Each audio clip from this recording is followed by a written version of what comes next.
Olá, boa noite. Sou o pastor Rogério. Mais uma vez venho eu aqui nesta noite poder contribuir aí com o Instituto Irligar e o pastor Valdir Gildo. Hoje eu quero contribuir com vocês um assunto bastante impertinente e importante dentro da nossa sociedade, chamado dependência química, né? E a dependência química hoje tem aumentado, crescido muito na sociedade. E o que falta bastante, né, o que o governo não consegue, não tem, são pessoas capacitadas, pessoas, né, ou uma organização do próprio governo que venha cuidar e tratar diretamente da dependência química.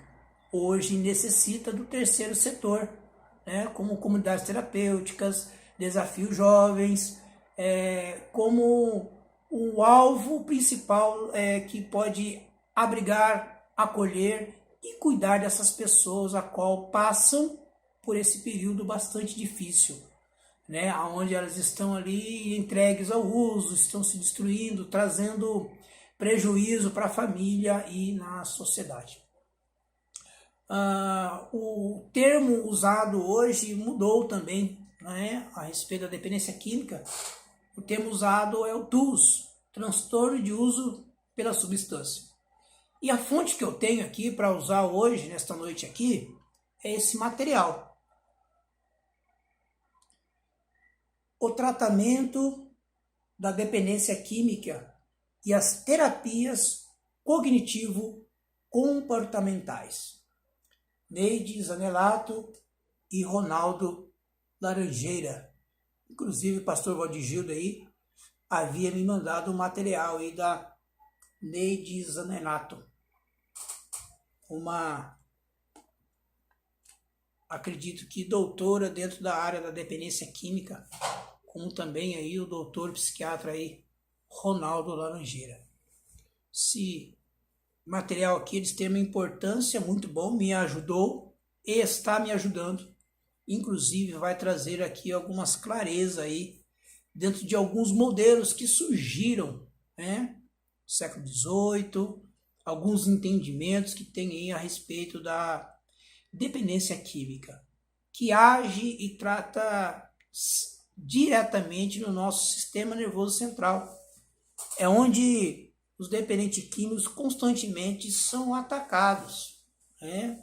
Aquela substância, aquela química agora não está mais no seu organismo, não está mais ali interagindo ali no seu cérebro, ali no seu sistema nervoso central, e ele tem agora perturbações, desejos, pensamentos a respeito da substância. E eu quero hoje falar aqui com vocês aqui de alguns modelos que esse livro nos traz, modelos que vão definir aí o que é o TUS, o transtorno do uso pela substância. O primeiro modelo que eu quero falar com vocês aqui é o modelo da temperança, ou o modelo da sobriedade.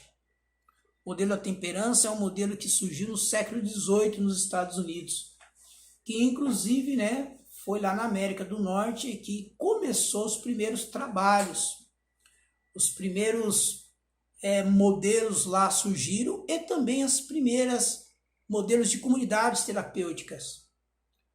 O modelo que nós vivemos hoje, Desafio Jovem, foi usado por um pastor chamado David Wilkerson, também nos Estados Unidos.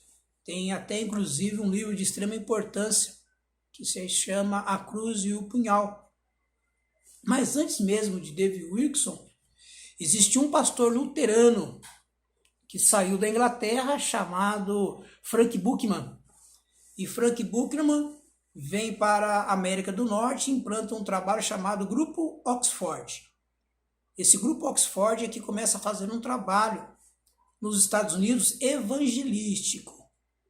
Tá? Esse trabalho evangelístico de ouvir as pessoas, cuidarem delas, saber os seus problemas do alcoolismo que elas estavam vivendo ali, foi se crescendo bastante. Até que um dia, também outros dois homens, né, ouviu, né, passavam por o problema do alcoolismo, passou por esse grupo do Oxford, e criaram um modelo de filosofia de vida, que é bastante conhecido hoje mundialmente como os 12 Passos. Então, lá atrás se iniciou um trabalho. Desde lá atrás também está envolvido o Evangelho, está envolvido a pregação de Cristo, o ensino de amor de Deus, que nos salva na bendita pessoa de Cristo, que liberta, transforma, que preenche esse vazio no interior humano, na bendita pessoa do Santo Espírito. Gostaria de estar lendo aqui desse material, dessa fonte aqui, para que a gente pudesse compreender esses modelos que já ouvem na história e alguns deles até hoje, aí, né, como o AA, ainda são grupos que eu aconselho hoje, depois de algum tempo de experiência, vivenciando dentro da comunidade aqui, Desafio Jovem, e com o tempo, né, também podendo estudar teoricamente o que é a dependência química. Hoje, quando eu sento com um recuperando que passou 6 meses, 1 ano no tratamento, ou até mesmo com a família, eu aconselho a família conhecer o amor exigente, pastoral da sobriedade. Eu aconselho aquele dependente químico que agora está em sobriedade a buscar um grupo de apoio e de ajuda, um NA, um AA. Eu aconselho ele também a continuar a ter uma espiritualidade, a ele se cuidar lá fora, no desafio da sua vida maior, onde ele vai estar na sociedade. Então, o aconselhamento, como o nosso querido irmão e pastor Valdir Gildo tem feito, é de extrema importância. O aconselhador quer que aquela pessoa que está sendo aconselhada entenda o momento difícil que ela está vivendo e que ela vá buscar. Por mais que ela não obedeça o seu conselho, mas que ela entenda que ela precisa de ajuda. Ela precisa continuar buscando orientação. Talvez ela não vá obedecer aquele conselho que nós demos, mas ela pode simplesmente ter a humildade em buscar ajuda, né, de um grupo de apoio, de um conselheiro, de um padrinho, de um pastor, né, de um líder espiritual, enfim, mas que ela entenda que ela precisa de ajuda, ela precisa de acompanhamento. Isso que é de extrema importância. Eu acredito que é isso que o pastor Valdir Gildo tenta fazer e ajudar aquelas pessoas que precisam dessa compreensão e têm esse vazio. Primeiro modelo, temperança, sobriedade.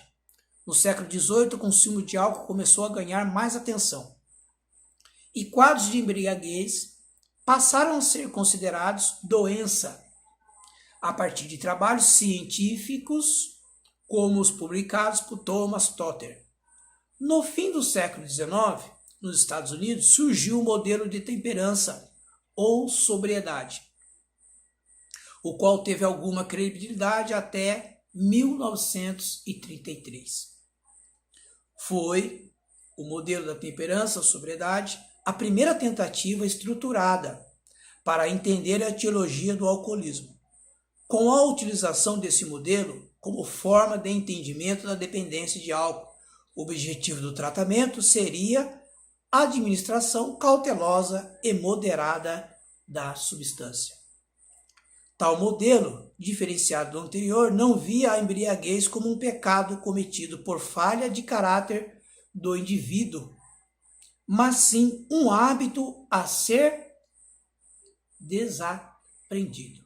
Ou seja, o hábito que a pessoa tinha, o seu costume deveria agora ser mudado para que ela deixasse ali agora de ser escrava, né, como vai dizer a literatura de Livro Azul de N.A. Adicto, escravo de um algo. Modelo espiritual. Em 1935, Bill Wilson e Robert Smith criaram o AA. A dependência de álcool desse modelo é entendida como a condição que o indivíduo se torna incapaz de superar por si só. A esperança de mudança consiste em entregar a vida a uma força superior. E a partir daí, segui-la rumo à recuperação. Se lembra que eu falei no início? Bill Wilson é Bill, né? Conhecido como Bill. Robert Smith é o Bob. Bill e Bob que teve esse despertar espiritual, aquele encontro com Frank Buchmann, a qual eu havia falado, que evangelizava, cuidava das pessoas naquele período que estava passando por um problema ali de alcoolismo na América do Norte. Uma crise financeira, econômica que estava atingindo o país, muitas pessoas com as suas dívidas, hipotecas, famílias, acabavam se afundando sobre o uso do álcool naquele período ali, para esquecer, né, aquela situação que eles estavam vivendo ali, naquele momento. Veja bem, Bill e Bob entenderam que é entrega para um poder superior. Esse despertar espiritual que eles têm é entrega da sua vontade, é o terceiro passo que eles têm. Decidimos entregar o quê? A nossa vida e a nossa vontade. A quem? Aos cuidados de Deus. Queria fazer uma outra leitura aqui de extrema importância sobre conceitos. Qual o conceito do TUS? Diante do consumidor de álcool ou de outra substância, é necessário saber como esse indivíduo utiliza a substância em questão.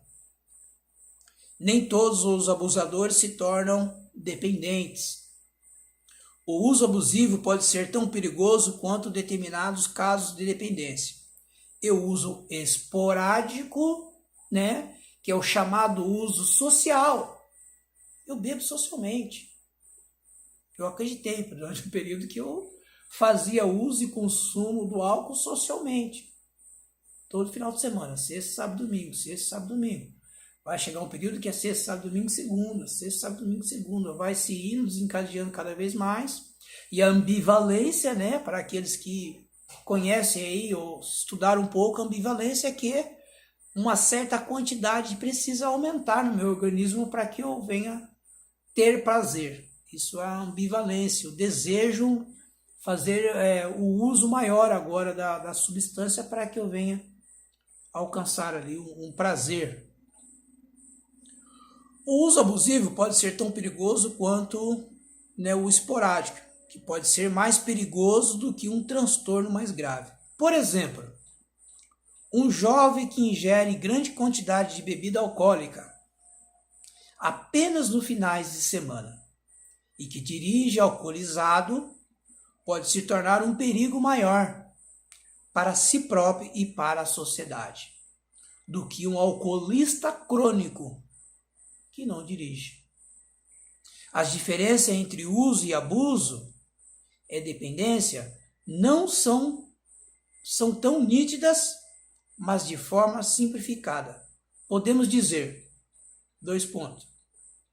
Uso seria experimentar, consumir esporadicamente ou de forma episódica, não acarretando prejuízos por conta disso. Abuso ou uso nocivo. No consumo abusivo, algum tipo de consequência prejudicial, seja social, psicológica ou biológica. Agora, a importância de entendermos a dependência. O que é a dependência? Ocorre perda de controle no consumo. E os prejuízos associados são mais evidentes. E precisamos lembrar, deixar bem claro, né?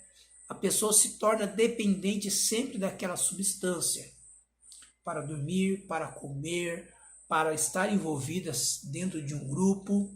E as pessoas se tornaram dependentes por vários motivos, vários fatores, né? Biológico, psico e social. Todos os três estão envolvidos. E hoje, como eu falei do início, né, estão aí muitos grupos e ferramentas que nós devemos buscar. Estão alguns homens que estão se preparando, estudando, para que possa ajudar. E o Religare, pastor Valdir Gildo, né, e eu aqui, pastor Rogério, estamos à disposição. Você que tem dúvidas sobre a dependência química, você que busca ajuda, nós estamos aí à disposição para ajudá-la, aconselhá-la e orientá-la, né? E você possa ter aí uma vida em sobriedade sem o uso e o consumo da substância.